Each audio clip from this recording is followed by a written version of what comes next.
Good morning, good afternoon, good evening, wherever you may be, and welcome back to Honey Badger Radio. My name is Brian. I'm here with Alison, and this is Maintaining Frame number 167.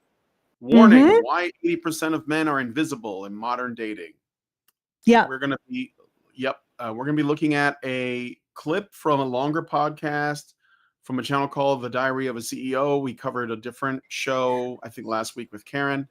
It looks like he's been trying to tackle this topic, Grapple and with it. grapple with it, wrestle With the with it. usual tools, the usual techniques, basically Yeah, blaming men and then also blaming men. That's what I yeah. assume. I haven't So watched this, so you haven't I watched could it be yet, okay? No, yeah. it's So all I right. could be completely out to lunch on them blaming men. You know, I could be just a shot in the dark and I missed, but I guess we'll find out. Yeah, so we're going to be doing that today, and hopefully you guys will join us for this. I am ultimately encouraged because I think that it's obviously getting to the point now where this can't be brushed under the rug. This can't be ignored. Mm-mm. And I think that people are starting to really worry, and I think they should. Mm-hmm. So will they actually be able to navigate this? I don't know, because it's going to require something that a lot of people are not prepared to do. So Mm-hmm. we'll have to see if they're going to find the courage You to just do can't get that. away from it. You No, I can't know get you away can't. from it. Yep. you got to do You the thing can't. that nobody wants to do. Yep. So yeah, that's inevitably going to happen. But um, before we get into that, I guess you should do the things. Oh yeah. Okay. Yes. Um, If you would like to send us a message at any point throughout the show, feedthebadger.com/justthetip is the best way to do it. We get the full benefit of whatever funds you send, and you get the benefit of not sending your comment through YouTube's comment enhancement system. And I don't know if X even has a way of sending comments.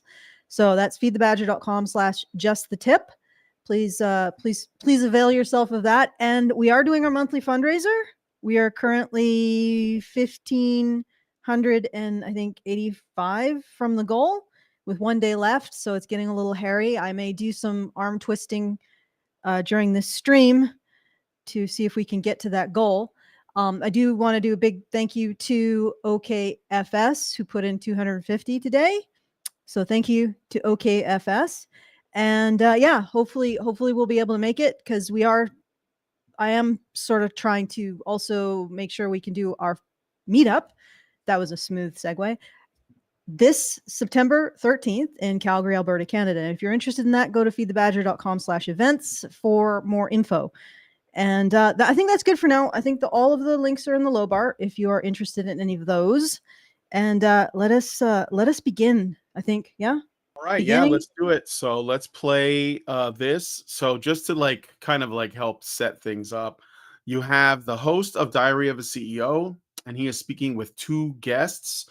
One Mm-hmm. is a woman named Logan Uri, or Uri, it's Uri, or Ury rather, who is a Mm-hmm. behavioral scientist, dating coach, and the director of relationship science at Hinge, where she leads a research team focused on helping people find love. So she works for Hinge, which is one of these dating apps. Mm-hmm. She authored the best-selling book, How to Not Die Alone, a data-driven guide to modern dating.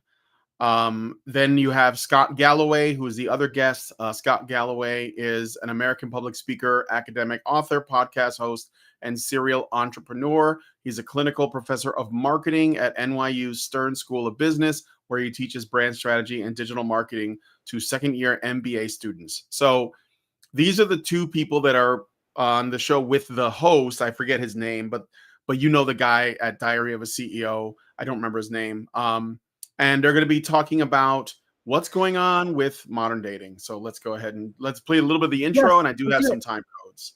What? I don't know. I just said let's do it. Like just Okay, let's do it. generic What we have confirmation. right now is there's fewer and fewer men that are hypergamous mates for women. So if there's a much smaller pool of guys, then what you have is you have a bunch of women competing for the same men.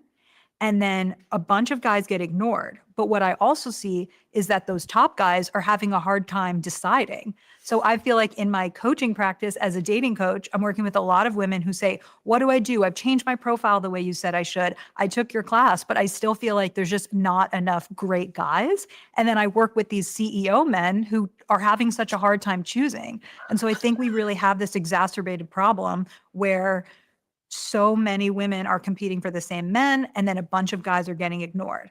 And Can I? Yeah, I just wanted to let her get that out. This woman is not going to do anything. Like literally, what the only way you can stop competing with other women for the CEOs is to stop competing with the other women for the CEOs. That's the only way that's going to end for most women. And so does she at any point say, hey, ladies, not if you all want a CEO, you're going to have to share him? No? Yes? Please. Have I just gone kaput because of Void Cat? No. No, Okay, that's I mean, we're basically looking at a situation where there are men who have harems. Yes. And they don't want harems. They want one woman. Yeah. Okay, Or so at least fair some of enough. them. Yeah. The CEOs want one woman, and all of these women want this dude, and they're just not going to get him because the very act of all of them going for the CEO is meaning that none of them get one. Wow, this is like, I don't want to put any words in her mouth because I've only listened to like 44 seconds of her.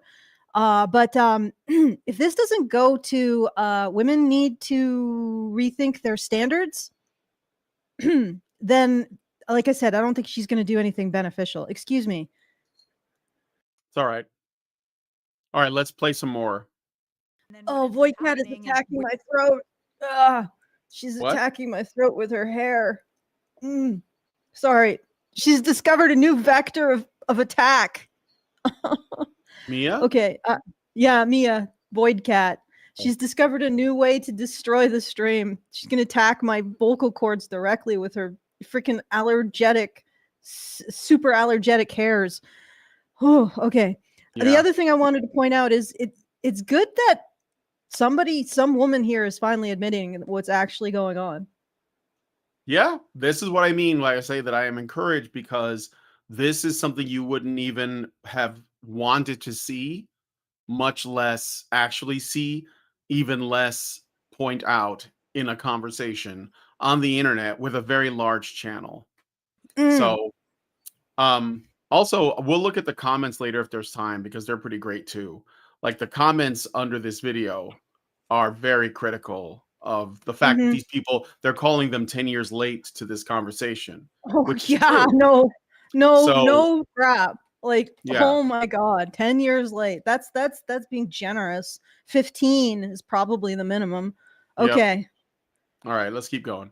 Where do those guys go? And they go online. That's what you see. They go to porn. They go to porn, or they go to Reddit. I mean, I love Reddit, but they're really going to some of these red-pilled communities. And so what you're seeing now is just men really opting out of society. So when you go back to that stat, 1 in 7 young men in the UK is NEET, not an employment, education, or training.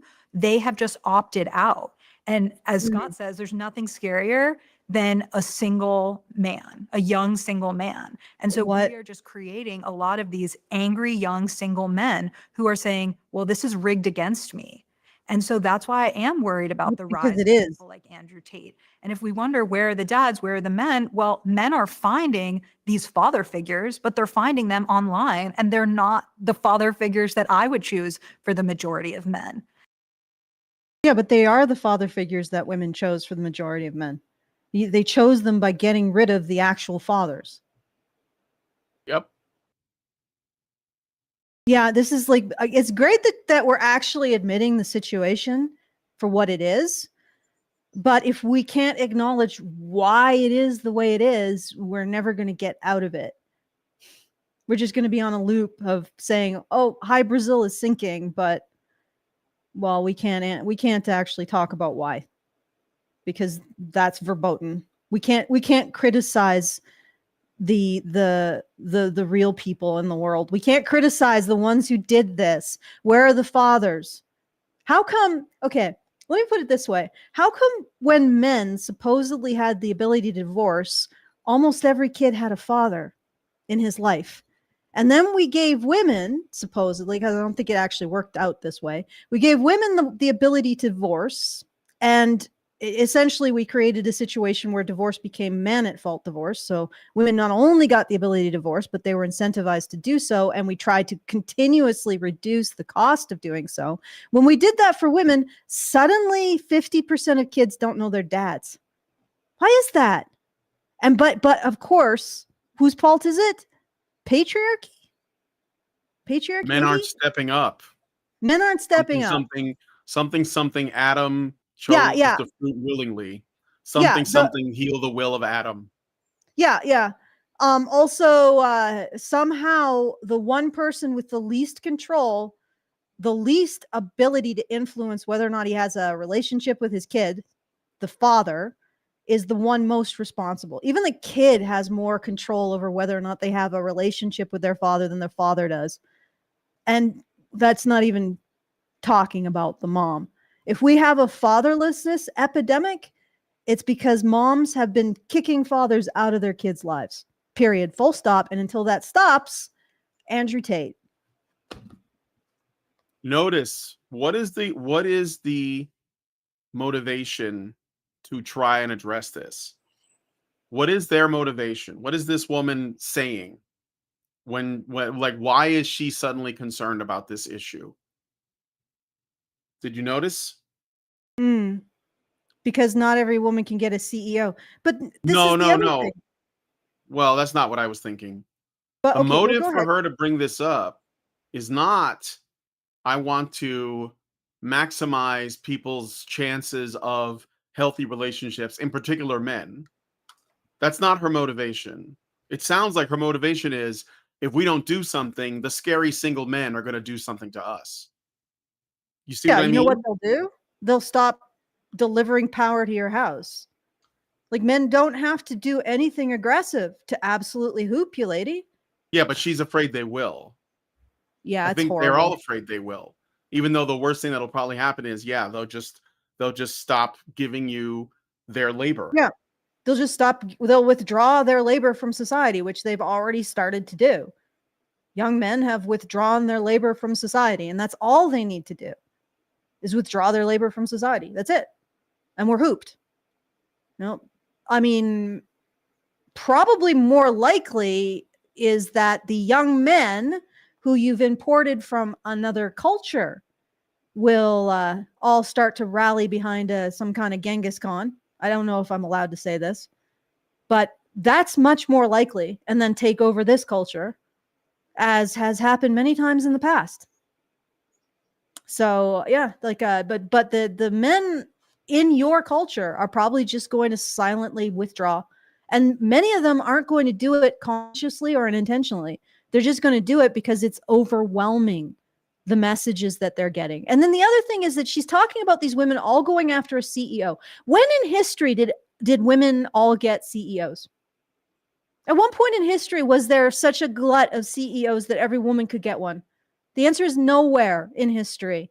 Therefore, every woman wanting a man who is a CEO or the equivalent is dysfunctional. And unless we're willing to shame women for trying to punch well above their weight, the situation doesn't change. Or guilt them, whatever needs to be done. And unfortunately, if we don't have family formation, we don't have an incentive structure, because the thing is that I get into these arguments with communists on Twitter. I know this must be shocking to you all. And of course, the quickest way to turn a communist into their stereotype of an arch capitalist conservative is to talk about men's issues. The instant we start talking about giving men anything, communists lose their communism. It's amazing. It's like exorcism. You know, you just say men's issues and a communist is like, no, the bootstraps. Everybody needs to work. That men need to work. They need to man up. They need to bootstrap themselves up. They don't get anything. Instantaneously. I mean, if our society had actually embraced men's issues from the beginning, there would be no communism, because it's like it just leaves their bodies, just goes, whew, it's gone.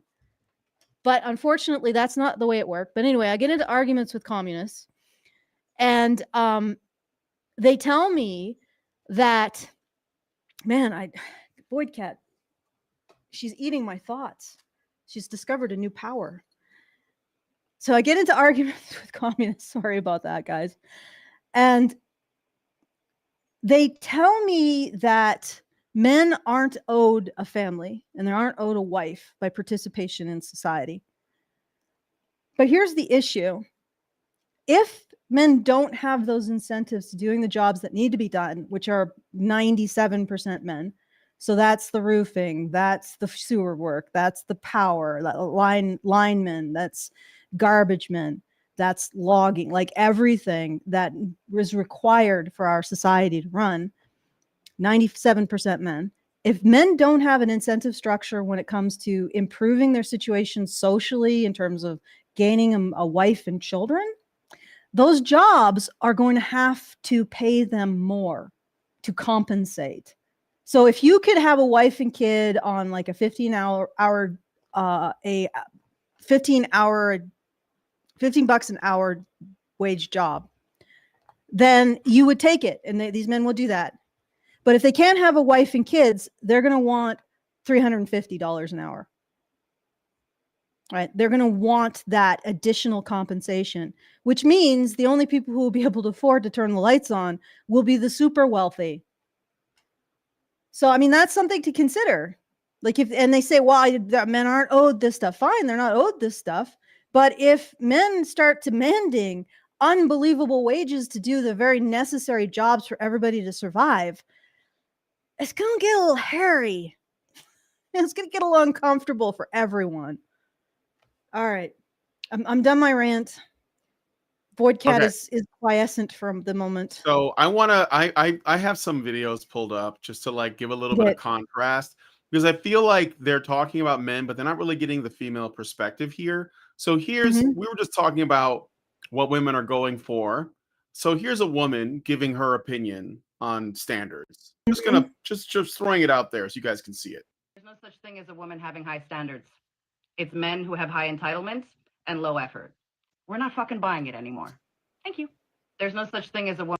So, you know, that's basically it, guys. There's no such thing as a woman with high standards.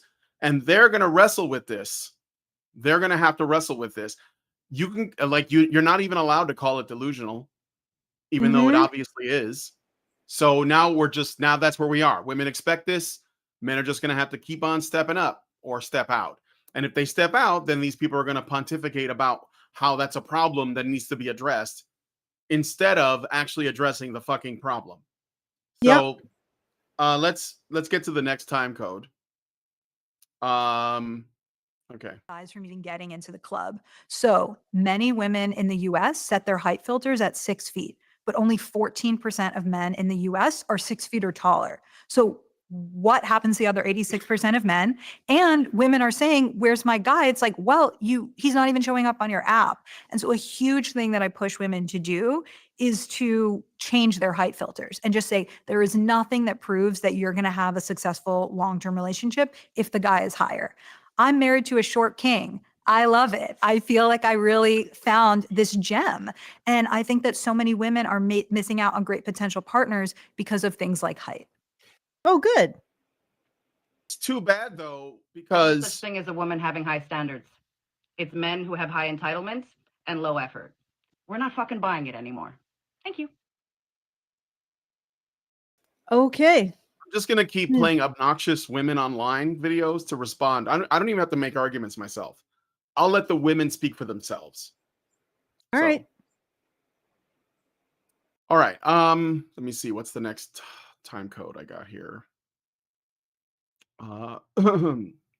Sorry. It's fine. I'm like coughing like crazy here, so don't worry about it. I'm hoping I'm muting in time. Okay, good.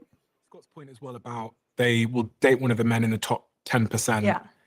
sleep with him potentially, and then that kind of adjusts their standards and they expect all other men to meet that standard, but there isn't enough men to meet that standard, is there? I haven't specifically heard that. I mean, there is a lot of evidence around assortative mating that people sort of have an internal sense of how attractive they are and that they end up with someone similar to that. But assortative mating is different than hypergamy, which is really this idea, as Scott said, that women tend to date horizontally and up and men date horizontally and down. So if you have Well, I got something for you for that.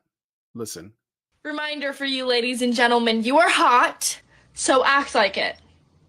If you act like you're sad and like, I'm ugly, no one's gonna fucking like you. Be confident, bitch, you're hot. Own it. Be hot. So there you but go. didn't he- They're hot because they didn't- said so. Didn't she say that to ladies and gentlemen? So presumably She did to say all ladies people- and gentlemen, but somehow I don't think she means the men. Yeah, And, that's and something men, I've and you know noticed. what? I also think, Alison, that men intuitively know that they can't just will themselves to be attractive. That's a woman Yes. thing. That's not a man thing. Okay. Yeah, I actually, just to unpack that a bit, I have had these discussions where I have called women out for their behavior, and I have done the dread thing of blaming women, which is verboten. But as I continuously say, we should be as comfortable blaming women as we are blaming men. Otherwise, we're getting nowhere. So I blame women for something and I point out their behavior. And I've had people come in and just do the milquetoast thing of all people. And I'm like, every time they say that, what they're doing is neutralizing, targeting women for blame when women are actually doing something that they should be blamed for. So then they say, all people, like I'll say something like, women need to have reasonable standards. And they'll say, all people need to have reasonable standards. I'm like, no, stop here. Women need to have reasonable standards. Not all people, because men have reasonable standards. Women do not. If it was left up to men, okay, let's just do a thought experiment. Men get to select their partner, right? All the women on the earth are in a line and men just choose one. How many relationships do you think there would be at the end of the day if men were doing the selecting? I would guess probably in the 90s. But if women are doing the selecting, how many relationships are at the end of the day? 10? In the 10s? 20s, maybe? Yeah. Okay, that's the problem. The problem is that women are the ones that are gatekeeping the potential relationships, and they're gatekeeping them too hard. If you handed that over to men, we'd all be paired up and probably progressing towards Mars by now, or not beyond Mars. We'd be progressing towards Alpha Centauri. Okay. All right. Let me check my time codes again. And you know what? We can play some more of this because it kind of goes into something else that I think is good. 2/3 of women who are college grads and 1/3 of college grads who are men, and some of them are going to date women without college degrees. You truly do have this dating crisis where there's just not enough men to meet this hypergamous mating. Guys with college degrees, they could have PhDs. They'll date the fucking waitress at Waffle House if she's nice to him. They're not concerned with what women have in terms of their material worth. They should probably be a little bit more concerned, but they're not. So Yeah. Before in societies past, women had to bring something to marriage. Now all they bring is debt. yeah, that's right. All right. Anyway, so it's just kind of silly because they're still. The thing is what I'm getting is that this woman, sorry, I forgot her name, but I have it here. Logan, she is still kind of like analyzing this in an egalitarian, like, men have this and women have this, and let's like measure these against each other in this egalitarian way. But that's not how people are concerned with mating. I mean, women are not looking for someone that's doing about as well as them. They're looking for someone that's doing way better than them. And men don't even care what women are doing. Like they probably should a little bit, but they don't. They just want her to be nice to them. Yeah. So like look at what happened with this whole Sydney Sweeney thing. Do you know about this, Alison? No, tell me. So Sydney Sweeney is an actress, blonde, blue-eyed, you know, pretty. I mean, not like a not Mhm. complete knockout, but like attractive enough to be an actress, you know, nice boobs and all that. And she did some ads for American Eagle jeans. And women were losing their shit over it. And it was really because Sydney Sweeney, this is the thing that she does, okay? She is a person that does not openly attack men and does not engage in intersexual competition, like, you know, like she doesn't, but she also doesn't like support the sisterhood blindly, right? So men like her for that. It's not even the bare minimum. It's just like she's just not going after men. She's a celebrity that's high status, that's not talking about the patriarchy all the time. She's not going after men, and she's pretty. And so women are losing their shit over it all over the place. And on top of that, so someone did a poll on X and they took a picture of Sydney Sweeney, who is basically like the it girl right now with men. The women think she's a Nazi because she's blonde and blue-eyed and did a commercial about jeans. And they compared Sydney Sweeney to like this random like Japanese salary woman that was wearing like a suit and she had a cute expression. I could find the image if you want to see it. And the men in most polls, men overwhelmingly voted in favor of the Japanese salary woman. Like no name, no status, not famous, like cute, but that's it. Not a bombshell, not even showing any skin. Even the Sydney Sweeney images weren't showing that much skin. And like people couldn't understand it because they had this preconceived notion about what men like. That's like this cartoonish thing, you know, where they want, like all men want Jessica Rabbit or something in a bikini. And it turns out that, you know, this plain looking salary woman was like really popular with men because the first thing they thought was, oh, she looks like she's a nice girl that knows how to cook. You know, like just a person that would bring me a sense of peace and quiet to my home. That may not be true because she's still a woman, but I'm saying that based on the surface level stuff, you know, this is what I mean. Like men are Yeah, not yeah. in any way hypergamous like that, you know? No, no. They just want a woman. that's Yeah. that's it. Sweet woman. Yeah, somebody who makes them feel useful and happy occasionally. You know, Yeah. bakes cookies. Although I mean, I don't do that. But I like if I can get a partner, any woman can get a partner. Let me tell you. Mm-hmm. And what's actually happening is that women are shooting too high, and I know that for a fact because I have been married for like 27 years and 25 years actually, and or something like that, and I am no prize by any stretch of the imagination. So yeah, all of you have no excuse. Okay. All right. Anyway. Again, you can't tell women to lower their expectations, but this is the reality. When you ask a man if you could have a woman who had 80% of everything you wanted, 75% say, yeah, I'm on board. Mhm. When you say to a woman, a man has 80% of what you want, 75% say that's not enough. There it is. I don't know if this is like a real stat. I think it might be, but that's very telling. Like men are way more willing to settle. Now, of course, the kind of men that women pursue probably don't because the other men don't exist to them. They're like not people, as Homath would say.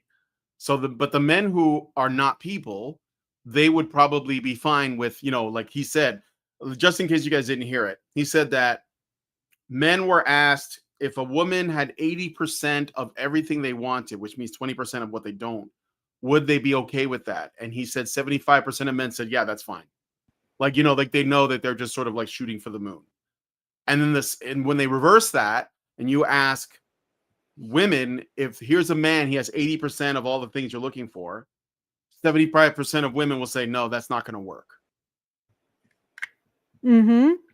And consider also that we're starting with vastly different amounts of criteria between men and women. Like, what would men's criteria be? Nice, non-abusive, you know, not completely broke, like isn't in 100,000 in debt, not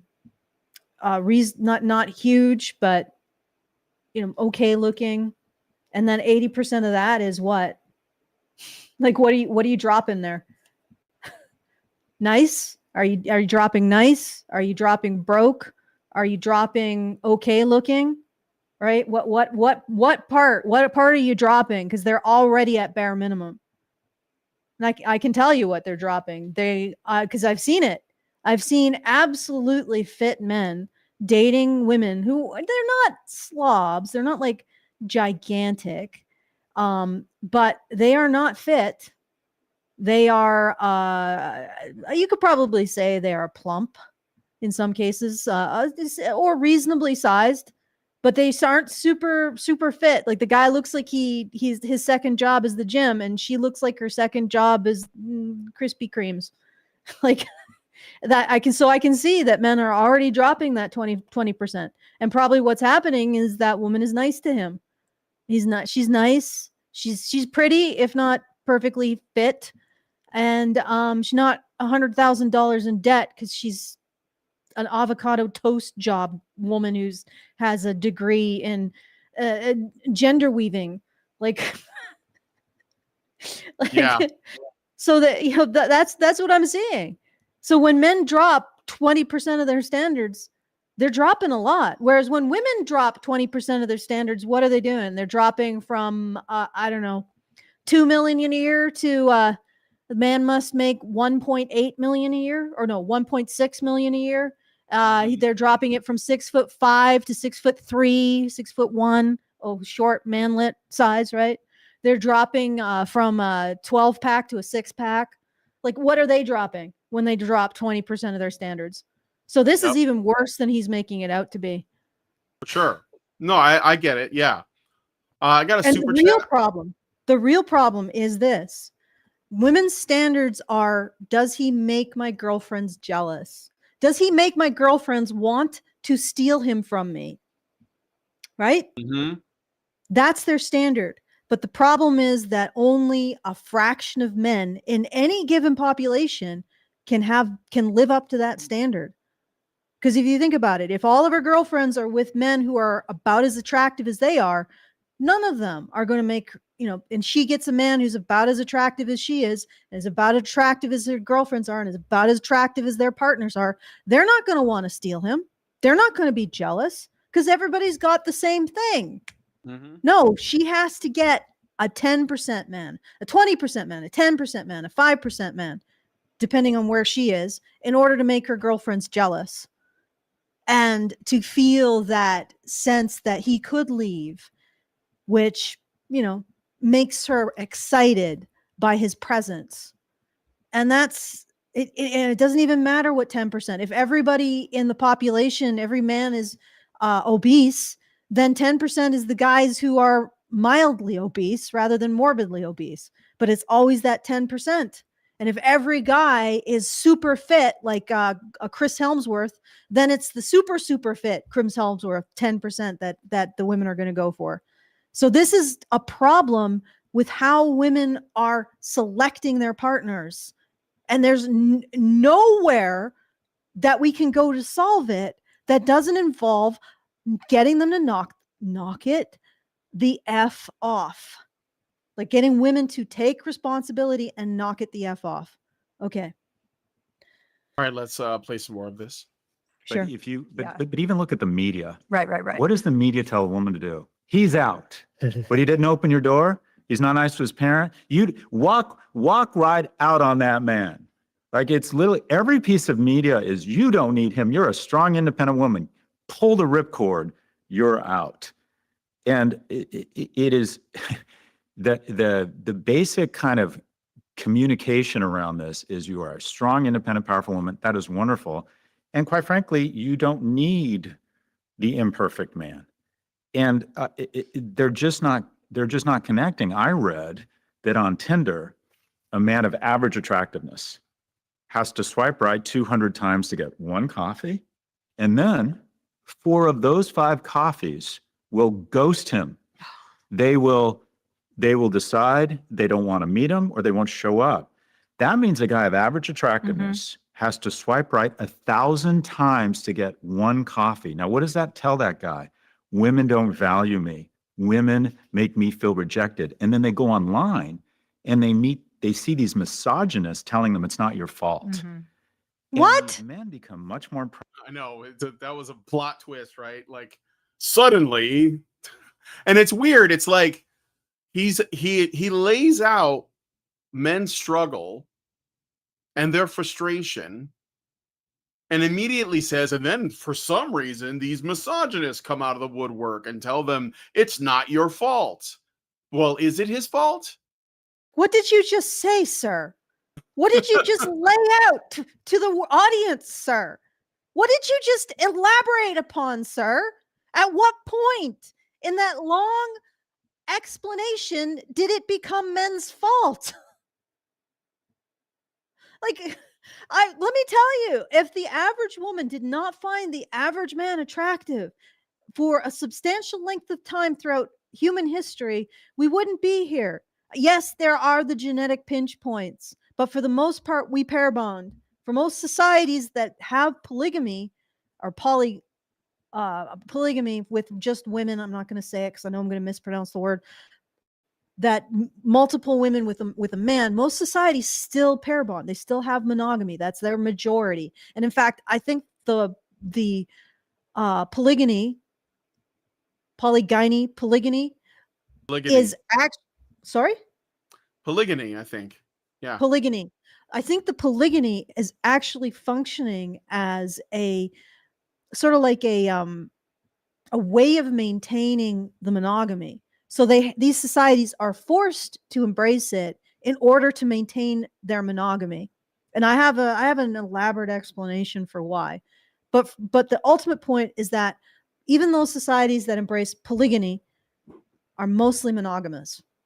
And if you look at those pinch points throughout history, you know, the usual statistic is 17 men reproduce for every one woman. Yes, there were points in history, 2 points in history where something like that was true, but they don't know why.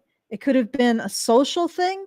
It could have been a whole bunch of men died from a disease or a war, right? Because immediately before and immediately after these pinch points, everybody went back to mostly pair bonding with maybe a little bit of polygyny, right? So this is, if at any point the average woman didn't find the average man attractive, we wouldn't be here.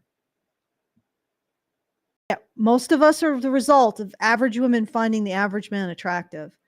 And honestly, the most successful societies are one in which the most men and the most women pair up. That's according to Unwin and his survey, the Sex and Society, I believe, Sexuality and Society, I believe is the book. And he did a survey of many, many societies in the world. And he found that monogamy and chastity were the two biggest predictors for technological progress and social cohesion and peace. You can't get away from it. Okay. Nope. All right. prone to misogynistic content, much more prone to nationalistic content, blaming other people. Isn't it weird? He's nationalistic content. Yeah, where does that come from? Why is that a problem? Like more prone to nationalistic content? Like, why are you problematizing nationalism? What does that even have to do with men failing to like find a date? I like feel like this guy's worrying about things tangential to the actual issue, and it just I find him sus is all I'm saying. But anyway, People for the lack of economic opportunity, they start sequestering from society. I worry that we are literally evolving a new species of asexual, asocial male. And if a man by the age of 30 hasn't either lived with someone or married someone, there's a 1 in 3 chance he's going to have a substance abuse problem. Wow. so here's there's a random stat that popped up on the screen. Oh, I did get a super chat I should read. Let me read that first. $5 from Zeranx. He says, are we dubbing sweet woman as a technical term, Brian? Can we do that? I mean, I don't know, I guess. But thank you for that. I'll have to find like some more examples of one so that we can make it into a thing. So DOAC information says marriage is associated with a decrease in alcohol, tobacco, and cannabis use. Studies indicate that married individuals generally use these substances less than those who are single, divorced, or separated. That doesn't necessarily mean addiction, though, but I could see that if you have more free time because you're not married, you're not raising children, you'll probably find more, like, you'll spend more time with diversions. But I don't necessarily have a problem with it as long as it's not, excessive and destructive. So, but All yeah. right, can I do a shout out, like some arm twisting? All right, so once again, we are doing our monthly fundraiser. Please assist. Hasn't moved. I know it's because you guys just want to listen to us and you don't want to take a moment, tear yourself away from our dulcet tones to actually go and help out. But please do feedthebadger.com/support. Somebody get just $5 in there so it's moving somewhere.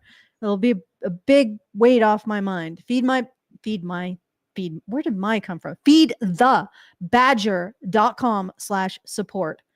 And I will let's do some more. All right, let's see do if some that more. helps.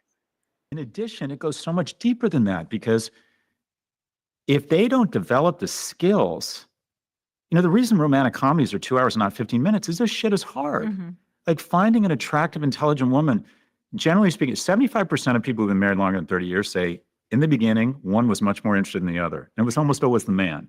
Women are much choosier. The basis of evolution is seed trying to get everywhere, men, and women deploying a much finer filter to select the strongest, smartest, and Oh fastest. God, this is bullshit. So men need Yeah.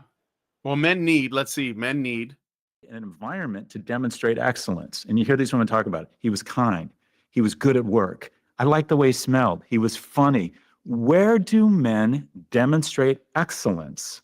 When they're not going to college, they're not going into an office because of remote work. Where do they're not going to church, they're not going to temple. Where does a woman have the opportunity to fall in love other than these baseline metrics? And you were talking about women say, you've seen these TikToks, over $100,000, that's not unreasonable. And over 6 feet, that's 2.2% of the male population. Of unreasonable. 2.2% of the male population is unreasonable. Like, ladies, you realize that you should be about a supermodel level if you want over 6 feet and over 100,000 a year. Right?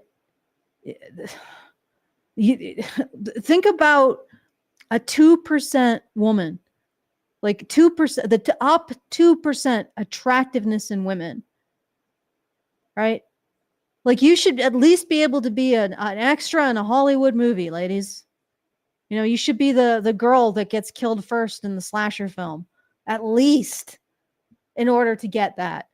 Otherwise, it's ridiculous. It's a ridiculous expectation. Okay. Yeah. I'll let this woman respond. Give an ugly guy a chance one time and then he gets cocky and thinks that he can do better than you. Oh, then starts treating you like shit. I'm sorry, I let you up into this league. Do you know how ugly you are? What league do you think you're in, my dear? He's in the league that deserves 1.4% of the population. This is like where they're at. This is why I shared that. Because when she says, give an ugly guy a chance, she doesn't mean he looks like Quasimodo, because she probably wouldn't have given him a chance.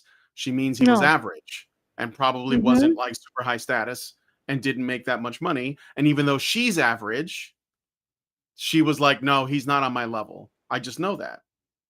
So, like, when these people are talking around like, oh, well, I mean, like, do like women, they're picking from really small, but they're not saying we can't change that, because he even said we're not going to be able to change that.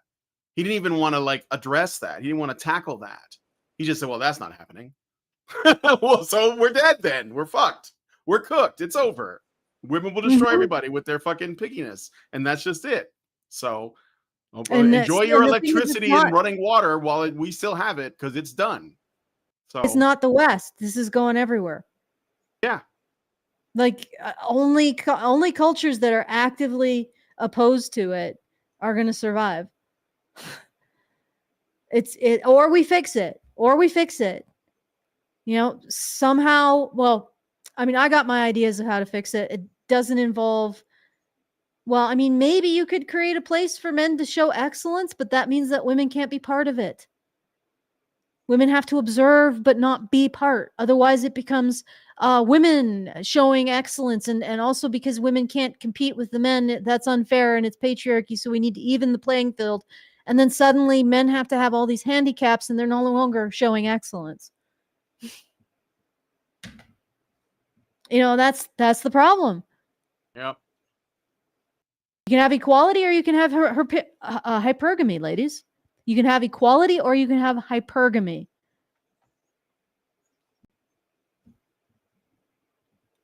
All right. Let me see the next. Is this the next time code right here? No, we're gonna jump ahead a bit because I think we got the point of that.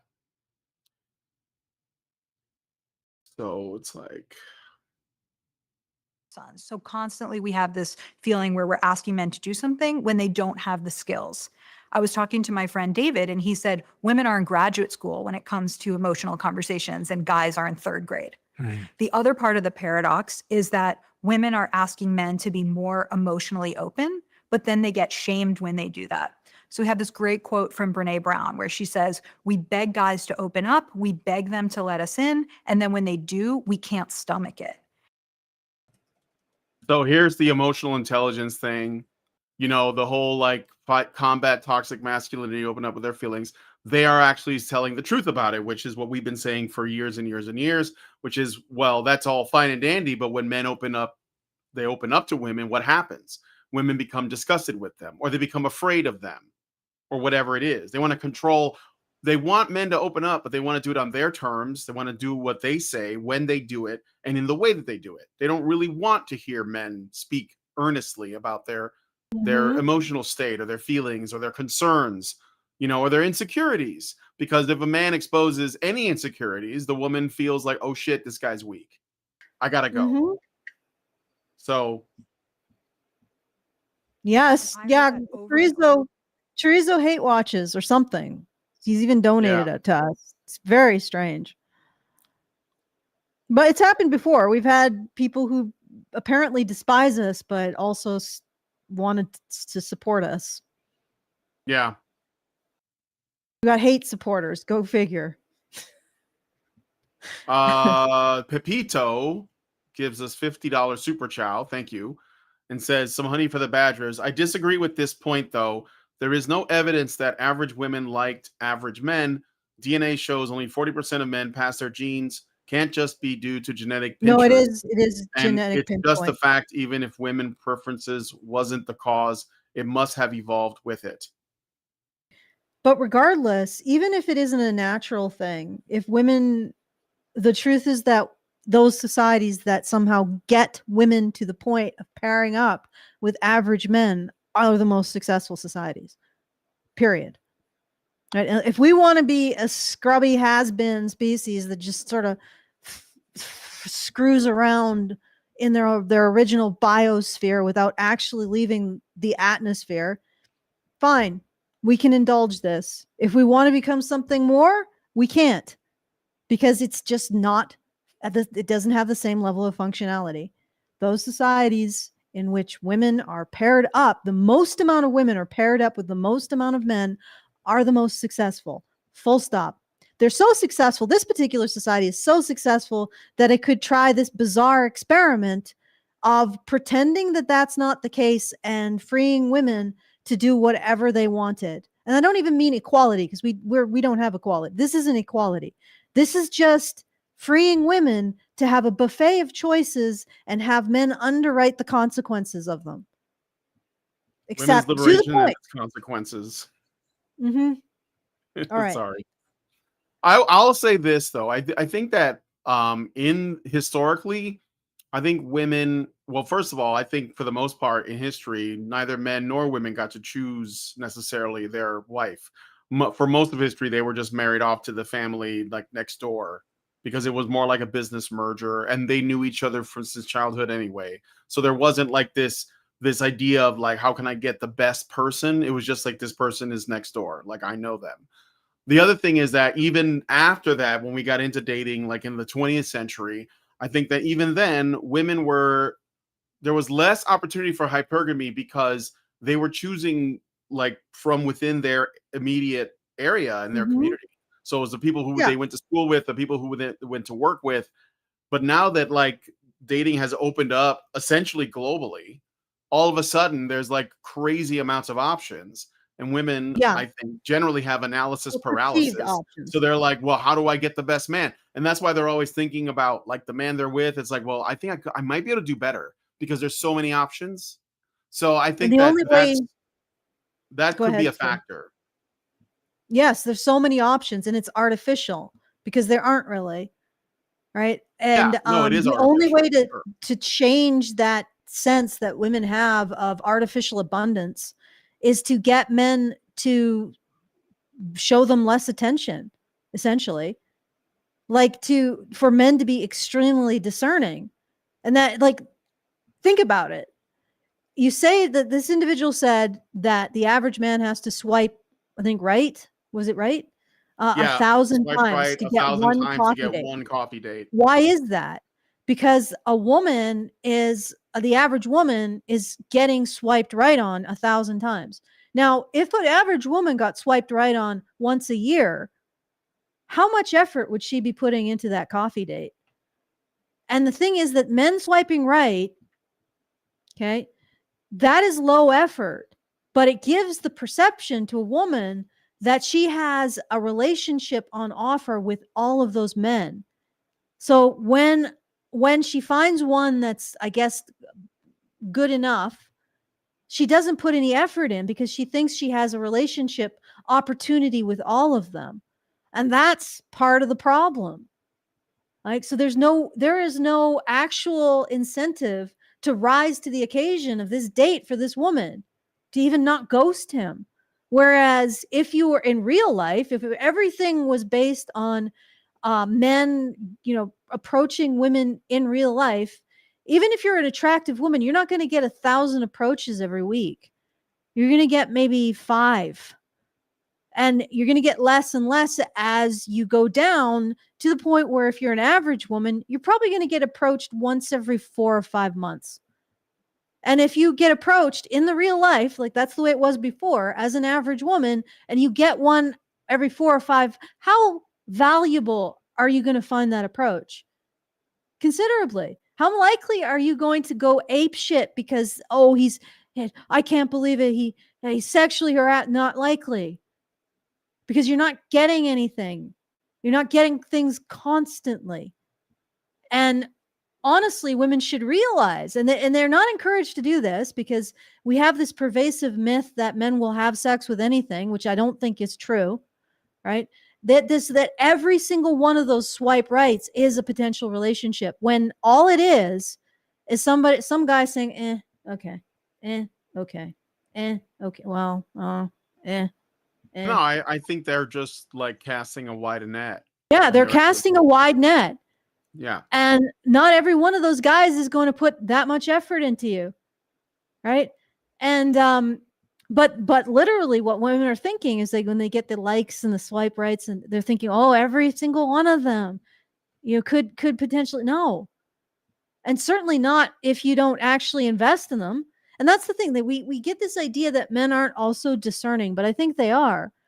Like the fact that you're ghosting these men for a potential coffee date so that you can now get through the process of being vetted is going to diminish your ability to ever find someone. And this is all dysfunctional. And we could say, well, no, and to a degree, it's not entirely on women's shoulders. But unfortunately, the solution is entirely on women's shoulders because unless they enact the discipline to understand the situation as it actually is, they'll keep getting bamboozled by the situation as the apps are presenting to them in order to bamboozle them. Mm-hmm. So it's like, and men can't do anything. They can't. Their hands are tied in this issue, and honestly, the only way this is really going to be solved is if men get off the dating apps completely. Just leave them. And also, if you are on them, Limit yourself to how many you swipe. Because you got to think about this. The more you swipe collectively, the more the sense of abundance makes women not care or dismiss any interest that they do get.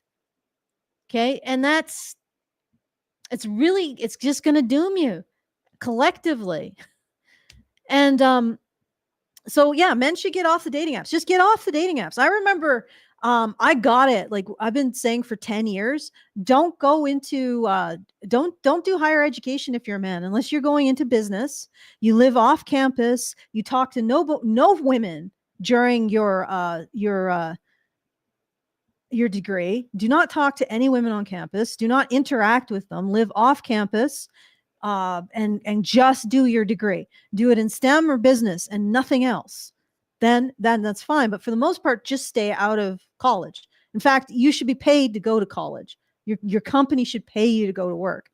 And now we're finding out that college degrees don't get men jobs. Like there's just as much unemployment between men who don't have degrees as men who do. Although maybe, the men who do have degrees might earn more, although that's questionable now too. But I was saying that 10 years ago, and I remember I got heat. I think other people on Honey Badger Radio who also said it got heat, and now it's panning out. Yeah, it's panning out. It's panning out. It was worthless, and it's just a bunch of debt. And even if you earn, it's just debt. That's all you're getting. It's just debt. Even if you do earn more, you still got all that debt, right? And again, if you are going to go to college, you look at it in completely mercenary terms, completely professional terms. Do not look at it like you're going to get a partner or you're going to have a girlfriend or a wife. Look at it purely in terms of bottom line. You know that it's going to increase your income by going by this amount. Otherwise, do not do it. And I've been saying this for years. And like I said, the statistics has borne it out. And now I'm telling you, get off the apps. Get off the dating apps. And if you aren't on them, set yourself a quota for how many swipes you do. If she has crazy eyes, do not swipe, right? She got weird background. Like me and Brian went through all of the T app users. And for the most part, we were looking at the background and all of the contextual details. Look very carefully at her contextual details. If anything seems off, do not swipe, right? If the color of her cat is wrong, do not swipe. If she has too many pillows on her bed, do not swipe. If she's wearing too much makeup, do not swipe. Get yourself a list. Yeah, if you're going to be on the apps, get yourself a list of all the contextual makeup, hair, clothing, every ick. Make it huge. An ick list for men. Share them with your friends. Make a gigantic ick list. And if a woman twigs any of them, do not swipe right. That's what you need for men would like freak the internet out. Women will be writing articles about it. They would be so mad. We predicted. You need it. You need it for your own protection. We predicted the absolute state of getting a degree 10 years ago, and that was when we really people were really upset with us for doing that. Now I'm saying the absolute state of dating apps, get off them. And get a gigantic ick that prevents you. This is the key. It prevents you from swiping right, except maybe 2 or 3 times a month, and stick to it. This is the only way forward. All right. I got a bunch of super chows, so I'm going to read them. Albatross gave us 5. Thank you. It did not say anything, so I'll just say thanks. And if you wanted to say something, he said, I had a message from my chow, $5 for Badger coffee and donuts. Thank you, Albatross. And Xeranx gave us 5. I hope I didn't skip any, but it doesn't look like I did. And says, why is there such a focus on falling in love? This Disney level of mating works in less than 75% of relationships, considering the divorce rate was climbing to near 60% nearly 20 years back. Infatuation is like leading with your wallet. It's the worst thing to use to build a foundation. No expression of values, no establishing of a hook that one wants to attach themselves to. It's the emotional chemical reactions absent the conscious mind being involved. This is why people fall out of love. No coaching on exhibiting beliefs through actions or aligning beliefs with actions is done, and people are surprised that there's less mating today. See my OMG Pikachu face. Yeah, I know he said that, and I agree. I mean, I think that, like I said, these are like blue pill people commenting on this stuff, so they still have that sort of like, you know, Hollywood butterflies love thing going on. And the truth is that if you're really working, and she didn't admit this, but she said it in so many words by saying, well, you know, well, that guy even said it. He said that in most relationships, when they start off, one person is more invested than the other, and it's usually the men in relationships. Okay. And that's because it is, you know, something that like you don't just have it. It's not like a fairy tale. It's something that you work on. Sometimes, very rarely, you will get that, a spark or whatever, but you can fall out of that just as quickly. That's why we call it infatuation. So like, yeah, I agree with you, but I mean, I think these people are still living in this kind of fairy tale mindset about relationships. So, and the idea of it is very attractive. So it's hard for people to like that, let that go. But it's just, it is mostly bullshit. All right. I don't know if you want to say anything to that, because I got two more super chows, but go ahead. Okay, so are we still on that woman who's saying like she was dating an uggo, which means she was probably dating or she was with some average attractive man? He gave like an ugly guy a chance, which basically means she fucked a guy that is beneath her. But yeah. Yeah, because she was probably hard up. I don't or know, maybe like, maybe he wasn't ugly at the time, but then after that, you know, she sort of lost interest, or maybe he ghosted her, and so she decided he was unattractive. Sour grapes, you knows? know. So it could have been anything. Okay, so officially, if a woman has a ginger cat, then she is a minger. Put it on the X. All black and white cats are fine. Tabby cats are fine. Calico cats are fine. Siamese cats are fine. Entirely black cats are fine, but no gingers. I think if I see soulless. too many cats, I don't know what the number is, but if I see over a certain number, I think that should be a red flag. Yeah. Yeah, that's true. Yeah. I think there's a certain, I don't know how many, but I think more than say 3, then yeah. Yeah, very, very judicious, very, very diplomatic, Brian, because I have 3 cats and a dog. I wasn't thinking about, I mean, Jonathan was the cat person, really, right? But yeah, he's basically the one that wanted all of them, except for the ginger. The ginger was just dropped off one day. He's like, "Is this your cat?" And we're like, "No, well, it's your cat now." Fling. Yeah. And then run. Yeah, well, but the ginger's nice. The dog likes the ginger.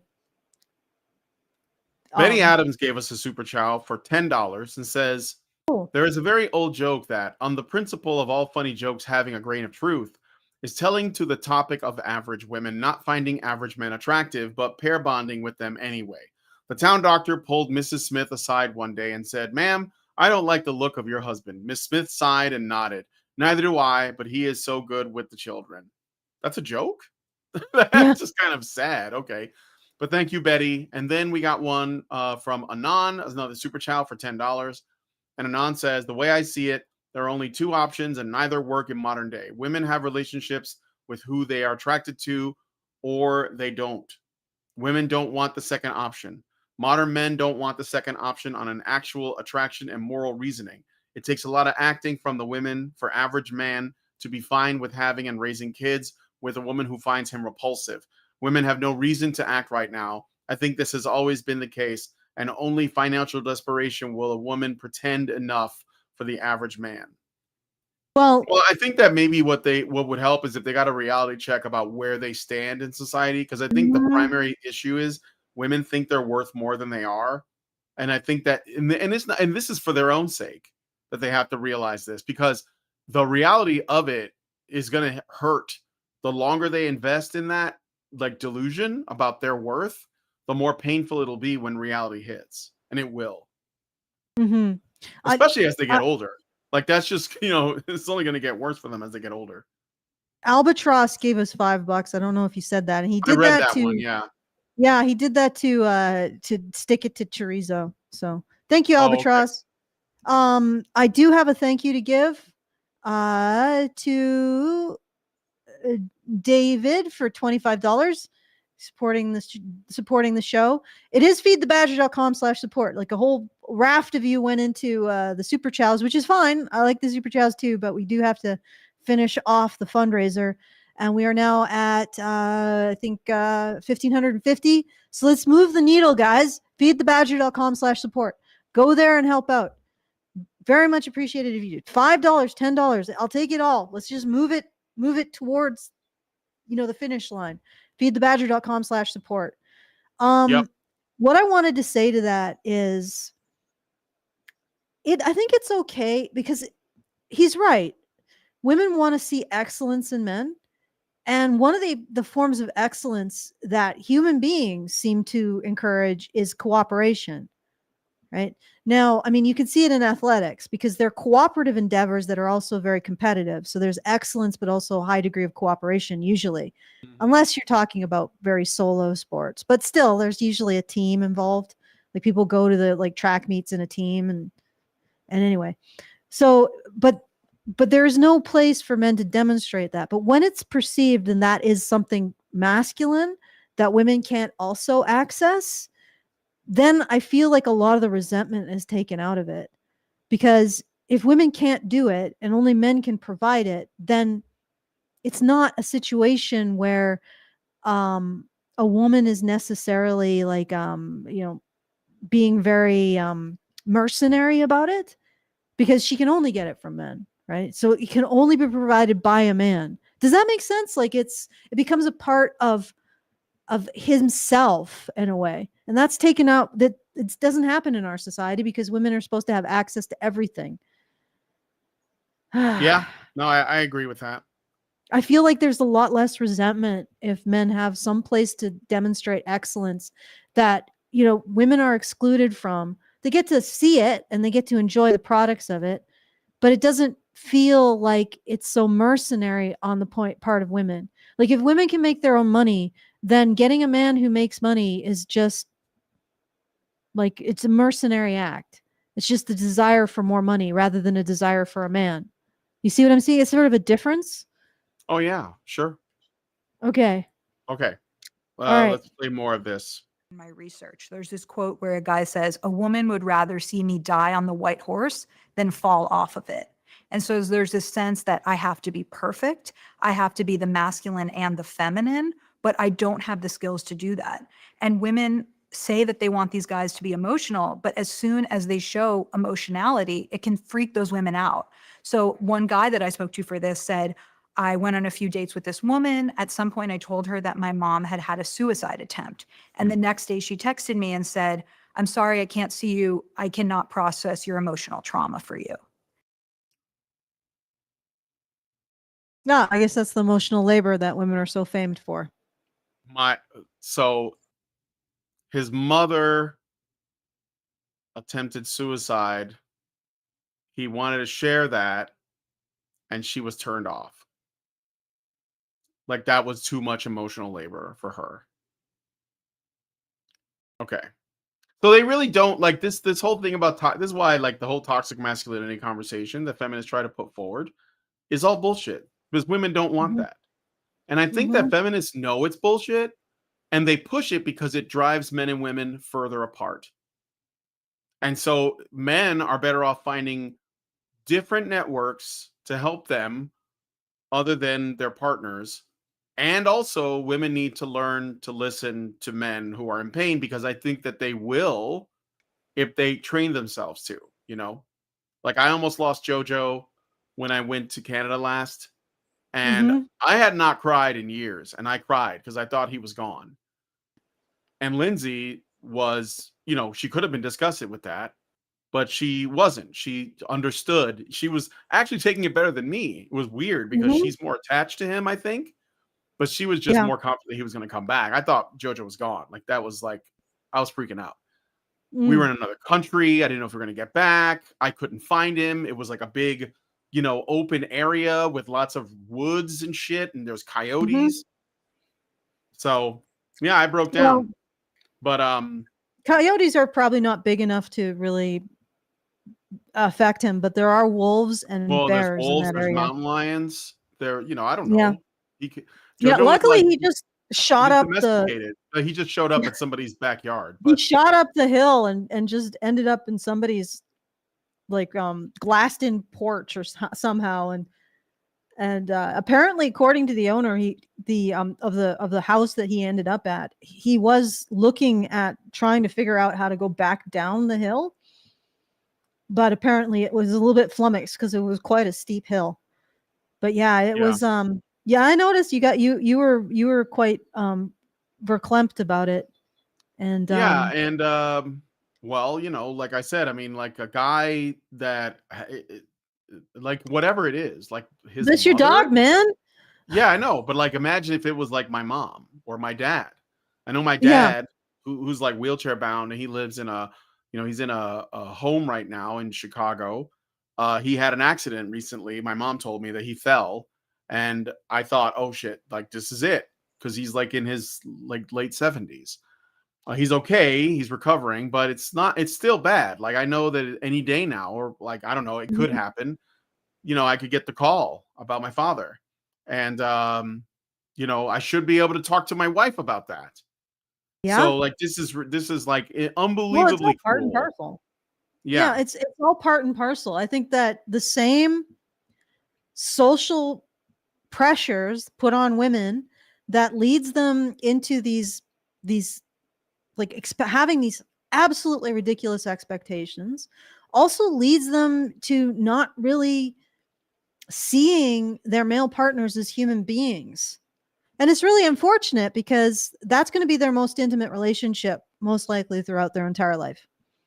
And women are not availing themselves of the majority of the emotional benefit of it and the satisfaction of it. And instead, they're going after bullshit and material goods. It's really funny because I'm like, I feel like I'm sitting here enjoying something the average woman will never experience. And I'm watching them picking through garbage and then showing each other bits of tinsel and saying, oh, it's so beautiful. I'm like, is it really though? Is your life really that great? Anyway, it's just interesting to watch. Yeah, no, for sure.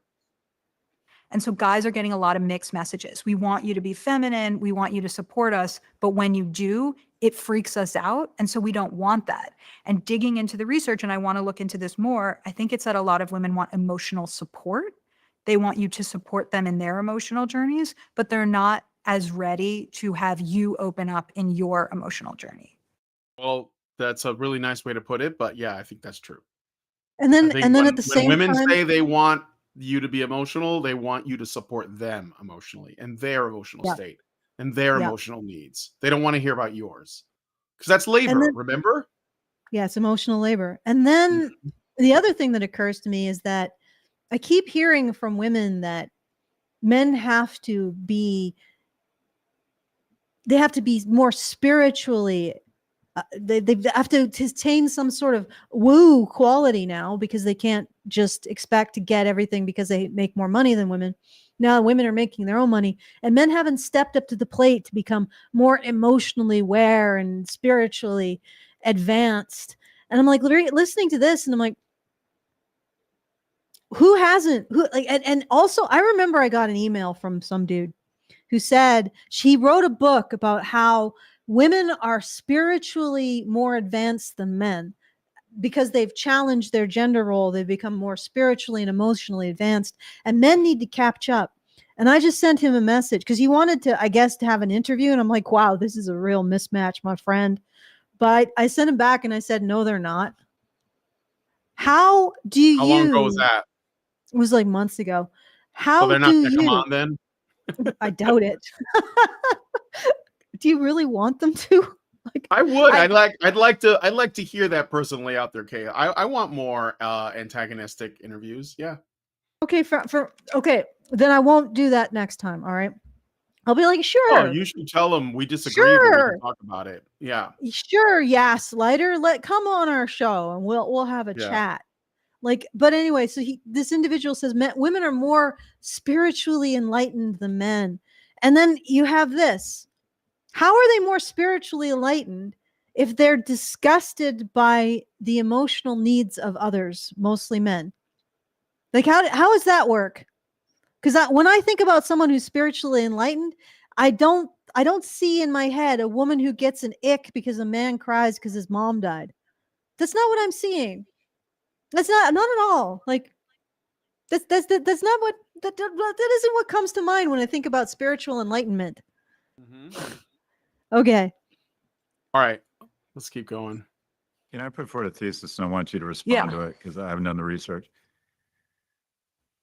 In marketing, we call it consumer dissonance, what people say they want and then what they actually buy. And what women say they want is an emotionally in touch man. And what they want is a masculine man. And that they will articulate what they want in a man. And it includes being more emotionally available. And then they want to have sex with a traditional masculine man. And what I hear from a lot of, and this is anecdotal. Well, yeah, women say what women say they want and what they actually go for are different. Evidence in pulse marketing, and you tell me what the data says. But there's just so many single women in my age group, and it feels like there's literally no men in my age group. As bad as it is for people in their 20s and 30s, try being a woman in your 50s trying to date, right? And they tell me the same thing. These are liberal, progressive, educated women. They say, by the way, I like a manly man. Yeah. And they say it under their breath. They all do. So there's what supposedly is stated around, I need more emotional availability, someone who's touch with their feelings. This is But unbelievable. what the research shows is they want a guy with facial hair, who's still, women are still very attracted to traditional masculine attributes. Yeah. Okay, can I get in here? Yeah, go ahead. This is I just astounding. wanted to finish the sentence. Yeah, and I think he did. This is astounding because women have asked men to be something else, right? They've asked that, and now they're rejecting men who've done it. It reminds me of an article way back when. This is even before Honey Badger Radio. It was during the before times, before Gamergate, like the naughties, I guess. It was on. There was a woman called Clarissa Thorne. And she had this astounding article about how this contradicting, and she's a feminist, about how she espoused men to be more feminist, more feminine, get in touch in their emotions, but she finds them deeply unattractive sexually.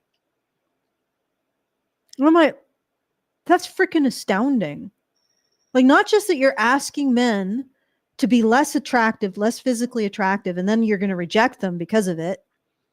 But you're expecting men to adhere to your ideology, and you're not willing to do the work of supporting that ideology by learning to find the men who are part of it attractive, right? And then if you multiply this by infinity, like all the feminisms, all the feminists, they've just absolutely screwed the boys who are being raised feminist by doing this.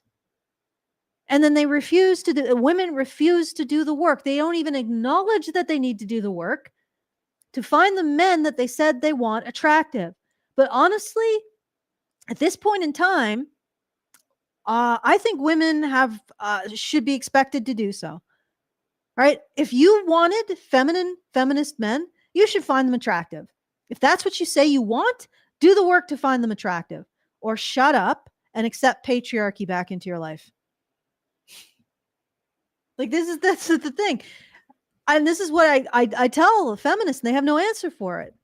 So what you're saying is that throughout all of human history, women have managed to reproduce with men, except in this society where women got their rights. In this society, we're going to all die out. And because you refuse to find the men who gave you your rights attractive, and and they would just call me a pick. They call me every name in the damn book. But it comes down to that. They're going to let this society die out because they refuse to do the work to find the men that give them their rights attractive. There you go. Experiment concluded. So the thing about this that I think is interesting, and we know this is true anyway, we've heard this many times, But it's interesting that this woman, he's according to this guy's anecdote about the women he's worked with, plural, who have said they're really progressive and all of this, but then under their breath, they're like, I just want a manly man. What's interesting about this is that this is another example of how everything is just mate suppression that is being pushed by women. Like it's women doing this to other women and men are just the ball, to quote Anita Sarkeesian, or like take a note out of that. Because she's saying, well, I have to say this, that I want like sensitive, emotional, feminist men. I have to say that because I don't want to upset the women around me because they might be listening and we're all supposed to be on the same page here. And I'm afraid of exclusion or isolation or alienation by the sisterhood. This has nothing to do with the men, but secretly, I actually don't want that. And it's funny because this is the tool that's used. It's women's agreeableness. It's women's fear of being excluded, fear of being alienated by other women and basically by their community. And it's playing out. And they're in their 50s and they're still lying. And that's all. This whole thing is a lie. Like they're just lying about everything. And everyone is lying about it together. And the men, well, they've been like terrified into not saying anything, most of them. And the ones that do, well, guess what? Those are the misogynists that other men have to avoid. And so you get people like this talking in circles around the lie they know that's there. They're all acknowledging it, that we're all being lied to about what women want. But we're not going to confront that. We're just going to tell men to step up again. We got to find another way to make men step up. You know, and also, also the misogynists blame women. You know what? Fuck it. Then I'm a misogynist because I blame women, and I'm going to continue to blame women until we are as comfortable blaming women as we are blaming men. The end. But it's just like that whole sequence where he's talking about this situation that men have no control over and women have 100% control over. Well, maybe like, 95% control over and the apps have 5%. Right? And he's talking about that situation. He comes out and the misogynists blame women. Yeah. Like the ultimately, like the biggest lie of feminism is that it ignores female nature.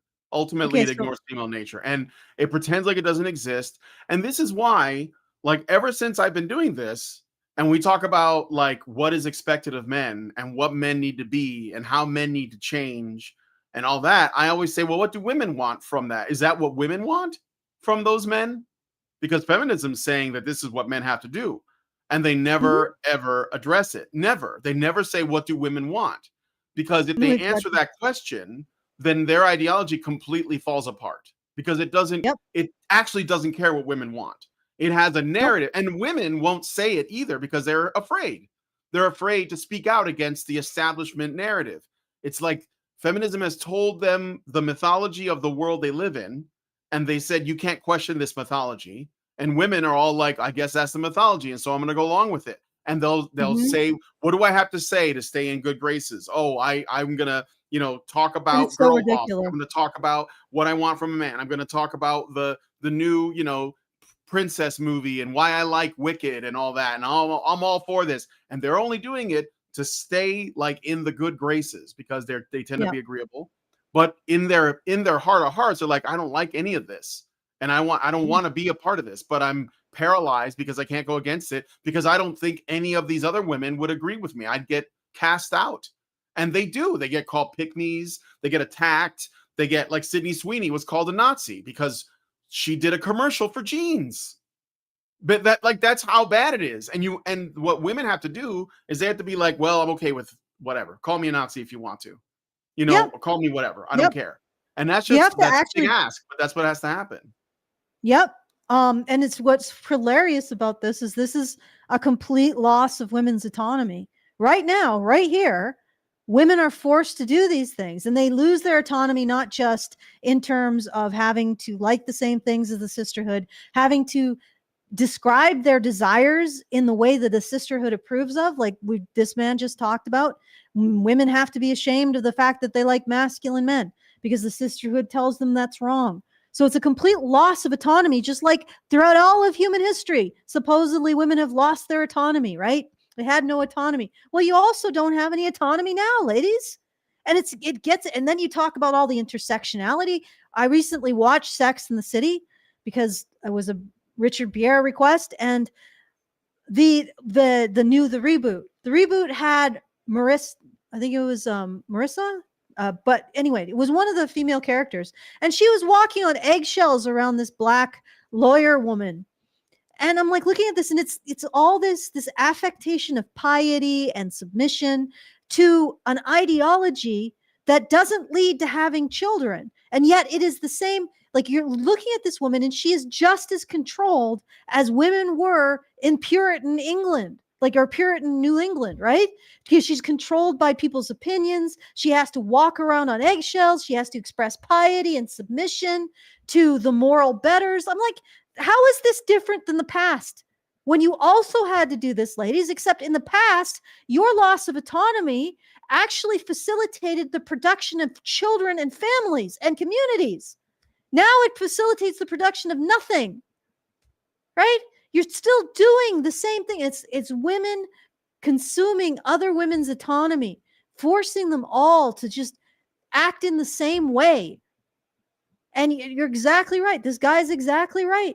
This man, when he describes this, women have to lie about their desires. They have to be pious towards their moral betters. They have to say the things that are socially acceptable. They have to engage in the actions that won't get them ostracized. How is this different than any other point in history for women? Except this version of reducing and controlling women's autonomy is not functional. Like, I mean, maybe it would be better if women had actually been liberated, but they're not. They've once again set up a new form of controlling each other, a new controlling sisterhood to destroy each other's autonomy. Yeah. Like, They're not liberated. I mean, I don't think they ever needed to be liberated, but no, women probably didn't need to be liberated, but they certainly weren't. You aren't liberated. You're just in a new form of control. And I know this because I go into female spaces. Like, I went in Home Math Server, and there was like a space devoted specifically to women. And the instant I go in, I'm like, oh God, I know I'm in a woman's space because I feel like I feel in danger every second I'm in here. You know what I mean? Yeah, like, I do. You know, you're in a female controlled space when you feel the pit of your stomach starts to contract into, and it turns into like this hard knot of anxiety. And you're like, yep, women control this space. Better start tiptoeing. And this is the thing. It's women controlling women and blaming it on men. And yet, and what we've had are 3 generations of supposedly liberation, and nobody's liberated except for I don't know, I guess the women on this channel, because I'm going to say what I want. And as far as I'm concerned, if a woman wants me to stop me from saying what I want to say, out of my life, you're gone. And I'm not going to sweat it. All right, let's keep going. We got a couple more time codes left for this. I mean, I think we're just in such a hard moment because you have women who are saying, I don't want to date a guy who earns less than me. And you might think, okay, well, the data hasn't caught up with the dating.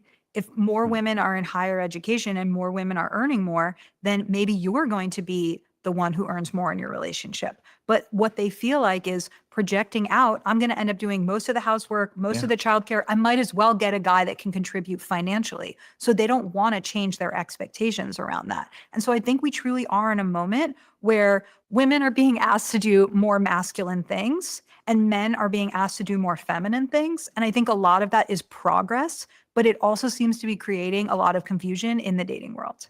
Well, honestly, are women being asked to do masculine things, or are they just told that they can and that they shouldn't to rely on a man? Well, but the thing is that what is a masculine thing? A masculine would be, if women Like a were job? genuinely doing masculine things, they would see their jobs as stepping stones to helping provide for a husband and family. Like that, if women were genuinely doing masculine things, they would see their jobs as something that makes them more attractive romantic prospects because they can improve the financial system, the financial status of the whatever household they build with a man. That would be an actual masculine mindset. That's not what this is. Mhm. And the other thing is that you say that men are being asked to be more feminine. I think men are just being asked to be more uncomfortable. Because the further back you go, like if you watch movies, I'm thinking specifically, there was this movie about a teacher who took over a special needs, or like not a special needs, but a vocational sort of college, a class in a vocational college. I'm going to forget his name again. But he was a white teacher, and he went into an intercity school that was more like a vocational kind of high school, and he was trying to help disadvantaged youth. And at one point, his wife just became insanely jealous for some reason, and he sat her down, and instead of indulging her jealousy, he's like, "What? How do you think this makes me feel? How do you think this impacts my ability to work? Look at what you're doing by engaging in these behaviors that are disruptive." And she actually shut up and thought about it and stopped doing it. Because she's like calling people or spreading rumors and doing all kinds of things to be just creating social chaos. And I'm like, that was back in the 40s. I think that was made 40s or 50s. And it was recognizing a man and the effects of his wife's actions on her husband. And the husband actually told her. And then she took action to change her behavior as a result of how her previous toxic behavior was affecting her husband emotionally. And I'm like, holy crap, we've lost that. So they're piping up and saying men are more feminine now. No, they aren't. They were more feminine after, like, or at least I don't want to say they were more feminine. They were more capable of expressing their emotions and expecting those emotions to change the behavior of the women in their lives 3 generations ago. I mean, maybe that was just presenting an ideal in movies or fiction, but at least it was an ideal. Like, Yeah. at least it was something that was conceived of. I can't even name a freaking movie that's done that recently. Like, All right. all right. Now they're going to talk about men's spaces.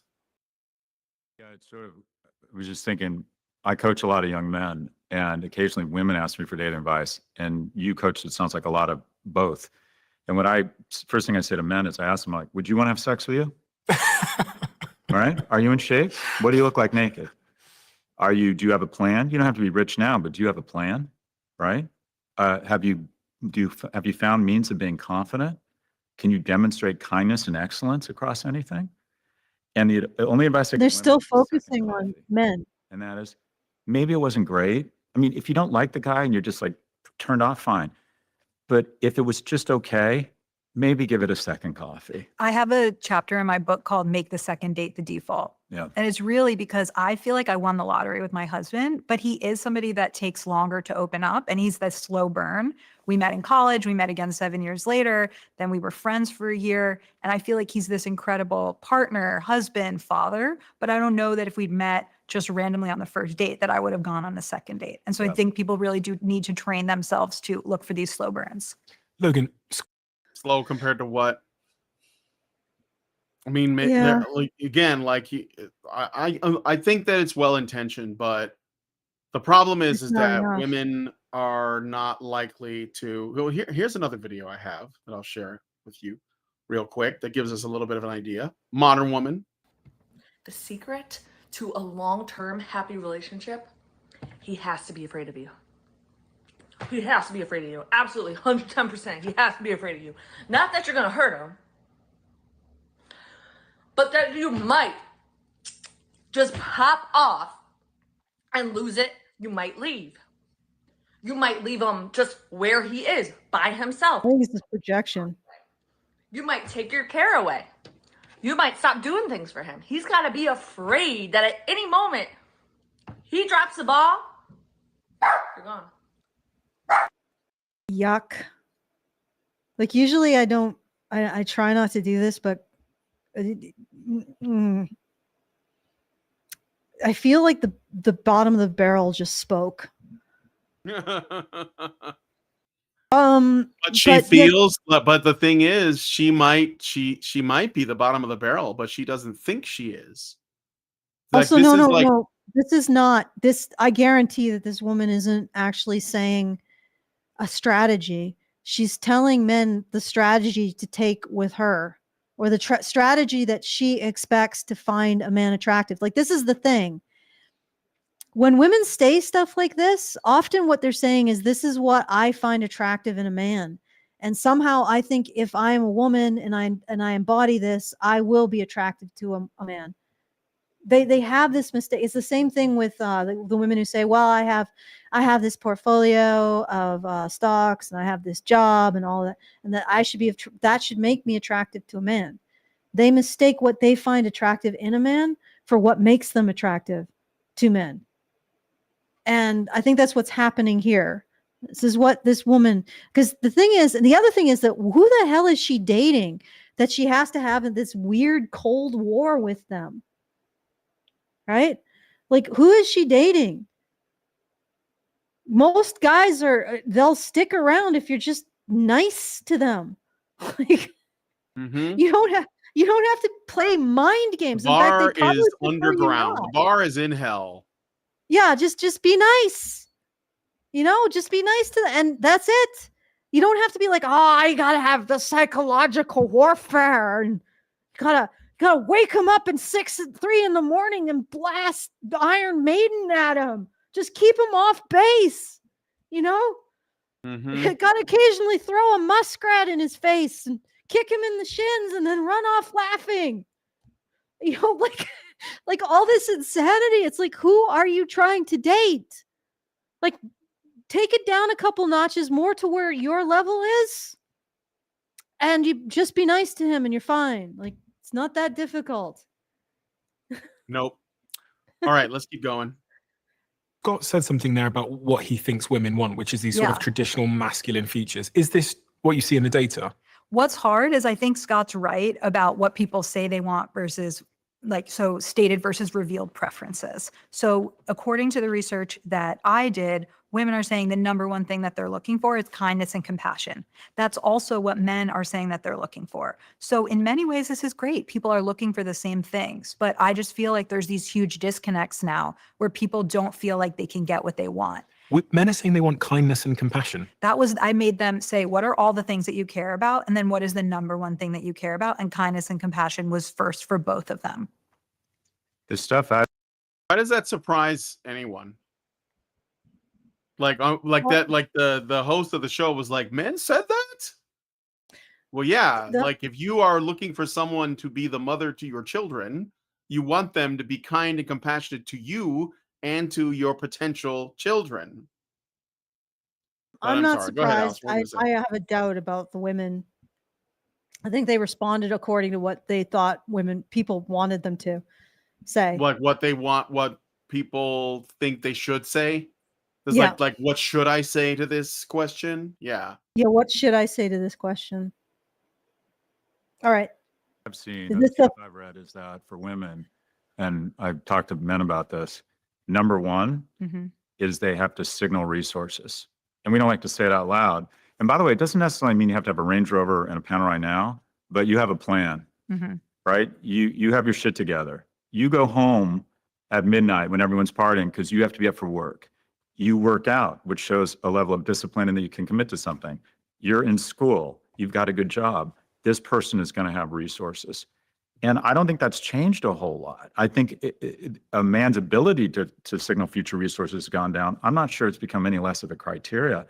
Number two is intellect. Well, that's really unfortunate that our society endeavored to reduce men's ability to generate resources relative to women.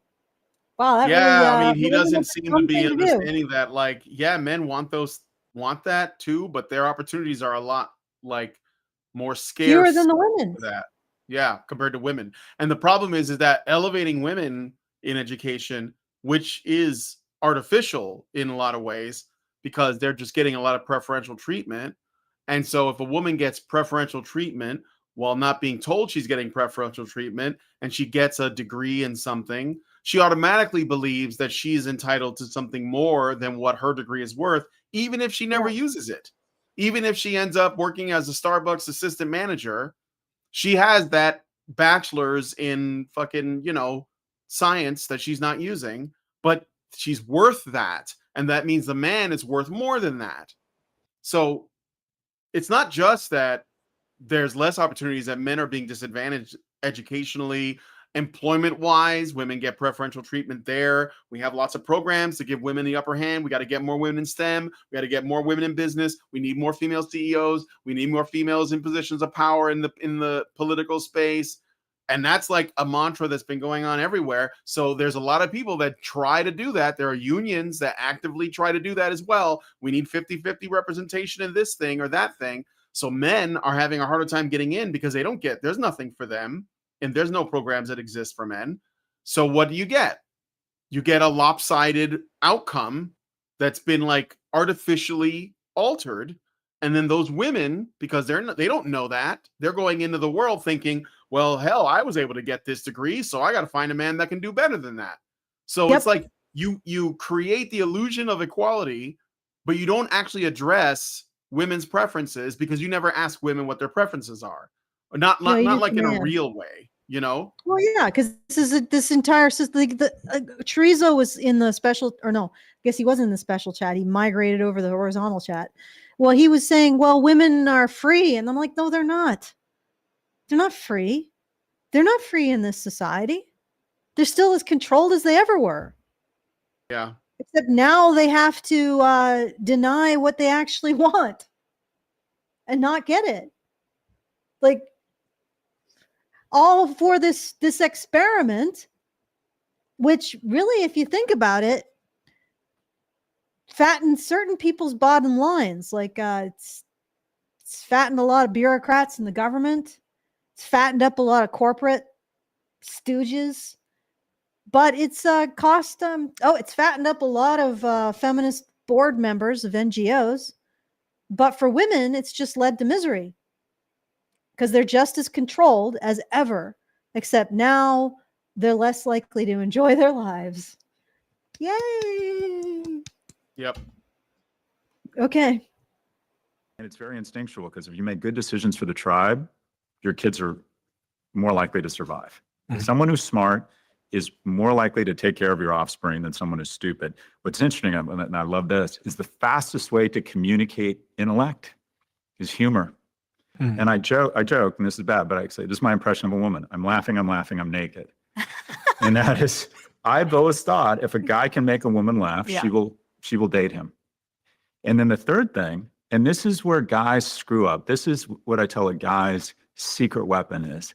It's kindness. Women want to see that you are a good person. You treat service staff well. You're good to your parents. You have manners. You treat people well. Women do, huh? That's an awfully broad brush. A kind person. But I guess it's If a okay man- because you're being flattering. So I don't see like where do these men screw up, because like I can guarantee you that the kind of men that women go for, that top percent, they're probably like, they could be assholes and women would forgive it because they're high status enough that it's okay. Yeah. And in fact, that might be a draw considering that the sociopathic personality style is more attractive to women. Yeah, I think this is Well, paradoxical advice. Yeah, what that woman was saying by saying that she, her current partner was a slow burn. Well, this is the thing. Like this is probably why I would agree with the second coffee date. In fact, more. If you hit it off really well on a first date with someone, odds are the man is a sociopath. I mean, or he could be very friendly and outgoing and be nice, but that's a unicorn, friend. Like most people take a while to really warm up, right? It takes a while for them to. They don't hit all of the notes perfectly. Even if he's charming, he might not do that. Like Mhm. if you have a first date and you think it's really good, it might be the sociopathic personality style talking. Is just what I'm saying if you're a woman, because that is what you're attracted to. Apparently women are attracted to that. And that person, maybe have a few more dates with him. If he doesn't take frustration well, he's probably a sociopath. If by the 5th date he's warmed up and is charming, he probably isn't a sociopath. Just saying. Like if it takes a guy a while to warm up to you or to get rid of the jitters or the nervousness, that's a sign he isn't a sociopath. It also and here's the other thing. Once sociopaths attract you, they don't need to be fun anymore or charming anymore, right? And they'll just use their other tricks in their book to keep you. Okay. So if you like this woman is describing like the burn, like the slow burn, what that is you're with a normal human being, and Yeah. normal human beings take time. That's to why I warm said up. slow compared to what? Yeah. Yeah. Compared to what? Like like I said, it's probably a bad sign if you have a good first date. Just give it time. Give him time to reveal, and if he's a sociopath, he's going to get frustrated. He's not getting what he wants out of you immediately. If he's a decent guy, awkward first date, awkward second date, awkward third date, fourth date's starting to get more fun. He's starting to warm up to you. You're starting to click. You're starting to know what to talk about and hold a conversation. You have to wait. Okay. And that's how you that's how you do the psycho filter. Because the first date, the really good first date guy's probably going to be a psycho, but by the third date, he's going to be pissed he hasn't fucked you. Mm-hmm. This is but the problem is, there are women out there, they don't care because they are also psychos, or they just want to have fun for whatever reason, whatever god awful reason. They want to acquire their share of STDs, Every other woman has one. Why don't I? That kind of thing. So they will go after the sociopaths. And as we saw on the T app, they will specifically look for a man with 30 red flags and then ask the women who've had sex with him, does he fuck good? Like, do he fuck good? Do he though?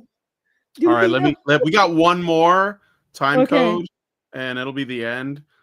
So Good. They have formed this council of peers. So every month that they get together, every guy sits down with Post-it notes and says the 2 issues that are most pressing for him. So first of all, I think that that's a great way of doing it because it's actually that time to say, what am I struggling with? I think many people in their lives, maybe especially men, don't sit there and saying, what's top of mind for me?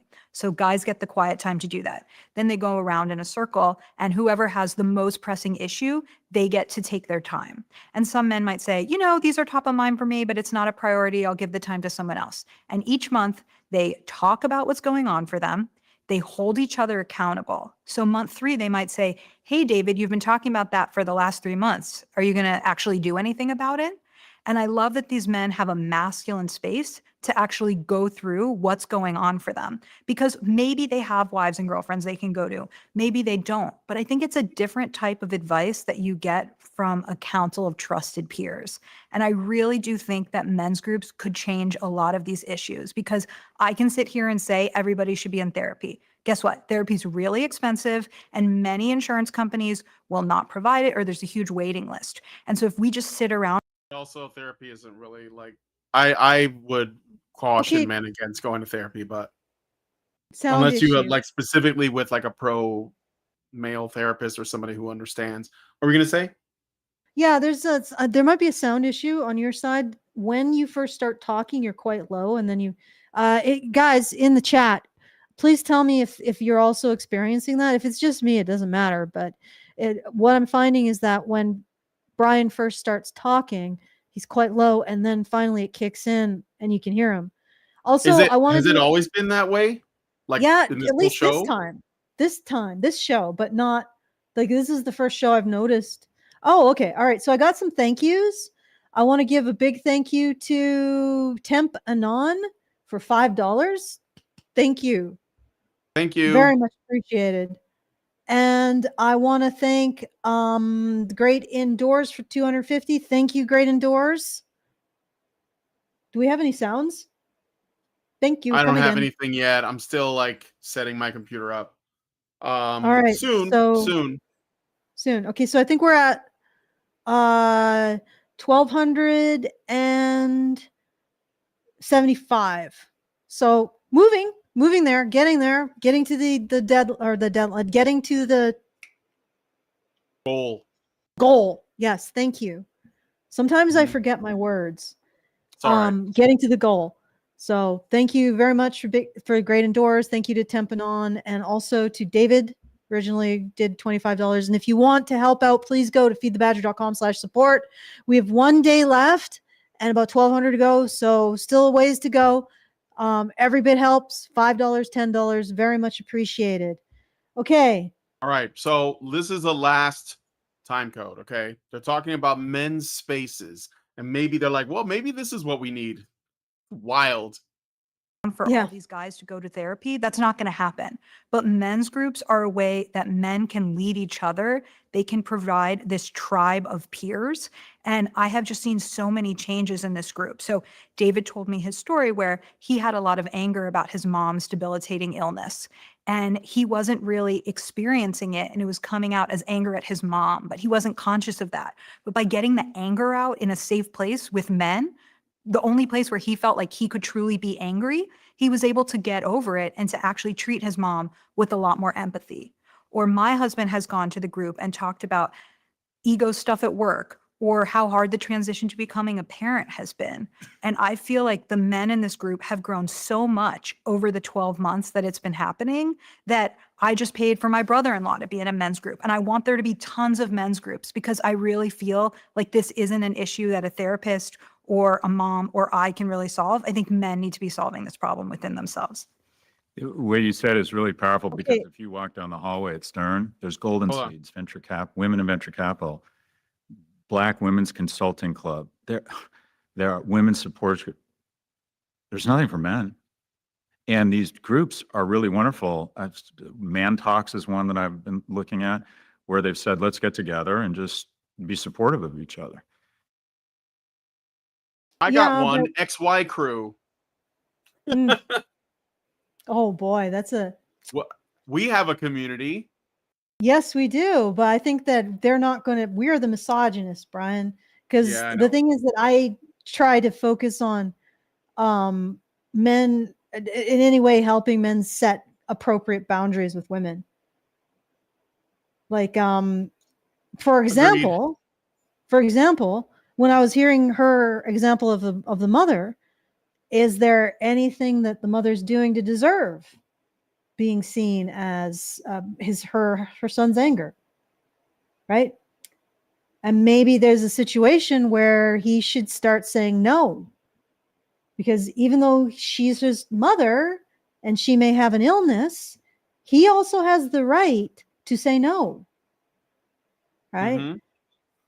You know, and maybe there's a reason why that anger is happening in terms of his relationship with her, not just because she's ill and whatever else, you know. So, and I don't think that's acceptable. I don't think the groups that we do, like I'm sure Paul does stuff like that too, the XY Crew, you know, and the stuff that we do in Honey Badger Radio, and maybe even the stuff that somebody like Justin Trottier does, because that is also about setting boundaries with women, not accepting abuse, not accepting coercion, and not accepting sexual aggression from women, because Justin Trottier Cafe, these are the things that he talks about. And in supporting men who are victims of these things, he most likely, well, by definition, he's establishing that is inappropriate behavior for women to engage in when it comes to men. I don't know. Do these men's groups do that? Do they encourage men to set boundaries? Because that's probably one of the biggest things that needs to happen for this to turn around. Men need to set boundaries and start holding women accountable For sure. when they violate those boundaries. Right? And this is the funny thing. Like, most women don't even know that, like, about the sociopath thing, right? You know, don't expect really good first dates because you're just getting to know each other, and a normal human being is nervous with new people to a degree, and a man will be nervous because you're a woman, right? But that means he has a normal emotional makeup, right? That he's constrained by things like potential humiliation, disappointing a person, you know, not living up to a standard.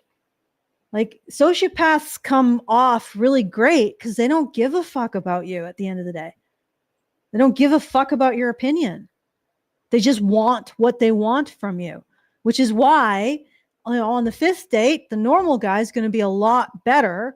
On the 5th date, the sociopath is going to start acting like abusive because you're not giving him what he wants. It's, you know, you should have done that in the 1st date. You know, and that is something I can genuinely say I did see. But this seems to escape the average woman, that they are literally selecting for bad men by expecting a perfect, like, being swept off their feet in the 1st date. There's only one type of men is really good at that. And, well, 2 types. One are the sociopaths. They're naturally really good at that. And 2 are the men who have done a lot of work on game and are able to emulate what the sociopaths do. We could have just let the pickup artists do that, right? Just teach men to emulate what the sociopaths do. So you end up having a normal man who can create a great first impression to women. We could have done that, but what the hell happened to all those pickup artists? Right? Well, they became they either got married and like completely left the internet, or they became part of the manosphere red pill that these Or they people got hate so much. shamed into silence. Yeah. We had a perfect solution there, but nope, it wasn't acceptable because it was unflattering to women. Mm-hmm. But what are you flattering? Like, this guy's saying that women are saying, oh, I want a masculine man.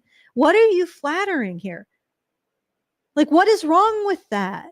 Why has feminism come in and made women so anxious and feeling such shame towards what they want? And how is this of benefit to women?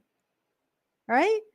Like, well, who is that genuinely flattering when we can't just say, yes, sociopaths are attractive to women, so why don't we help normal men emulate what makes sociopaths attractive to women? Like, doesn't that sound like a good idea? But then we had all the feminist academia that, you know, the femosphere came around with its gigantic death laser pointed at the pickup artists, and they were no longer allowed to be around because they were grapey or something. All right. Yeah. Final time. All right. Did you want to do more? No, that's it. We're done. Oh, good. Okay. Well, So, yeah, I'll see if there's any more thank yous. I don't think we got any more super chows. Still have a ways to go, guys. Sorry, I'm struggling. I got 2 of those monitors. That's the word. Okay, so we're still at 1200. So if you want to help, please go to feedthebadger.com/support. If you want to say anything to anything that we've talked about, feedthebadger.com/justthetip. And I need to learn to breathe because I sound so scratchy and squeaky. So feedthebadger.com/support to support us, feedthebadger.com/justthetip to send us a message and a tip. And if you're interested, we are doing a meetup this September 13th in Calgary, Alberta, Canada. If you want more information, feedthebadger.com/events in the low bar. Get more information about that. And I will hand it back to you, Brian. all right. Well, if you guys like this video, please hit like, subscribe if you're not already subscribed, to the bell for notifications. Leave us a comment. Let us know what you guys think about what we discussed on the show today. You'll find a link to this video in the description. Look at the comments. They're very heartening. A lot of people are rightfully criticizing them for being so out of touch. So that's nice to know. I think that a lot of people have moved past this point in the conversation. It's time for these people to catch up. So, and please leave us a comment on our video if you would be so kind, and also consider sharing, because sharing is caring. Thank you guys so much for coming on today's episode of Maintaining Frame, and we'll talk to you guys in the next one.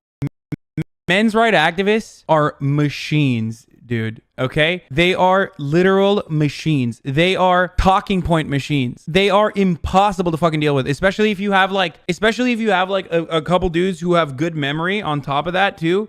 Holy shit, you're fucked.